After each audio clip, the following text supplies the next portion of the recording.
எல்லா விதிமுறைகளையும் மீறிட்டு இது வந்து காவல்துறை கையில தான் இருக்கிறது அப்படிங்கிற ஒரு பொய்யான குற்றச்சாட்டு முன்வைத்தார்கள். அதையுமே வந்து அவர் வந்து மறுக்கிறார்.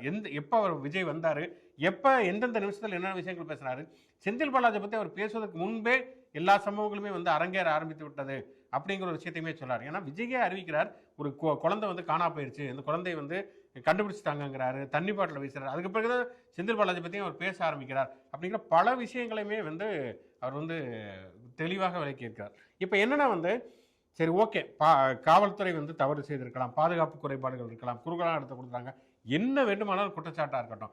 இப்போ வந்து அரசின் சார்பில் அமுதா ஏஸ் வெளிப்படையாக ஒரு ப்ரெஸ் மீட் கொடுக்குறாரு. செந்தில் பாலாஜி மேலே குற்றம் சாட்டப்பட்டதா அவர் வந்து வெளிப்படையாக வந்து ப்ரெஸ் மீட் கொடுக்குறாரு. அந்த ப்ரெஸ் மீட்டில் பலரும் பலவித கேள்விகளை எழுப்புகிறார்கள். அந்த கேள்விகளுக்கு பதில் கொடுக்குறாங்க.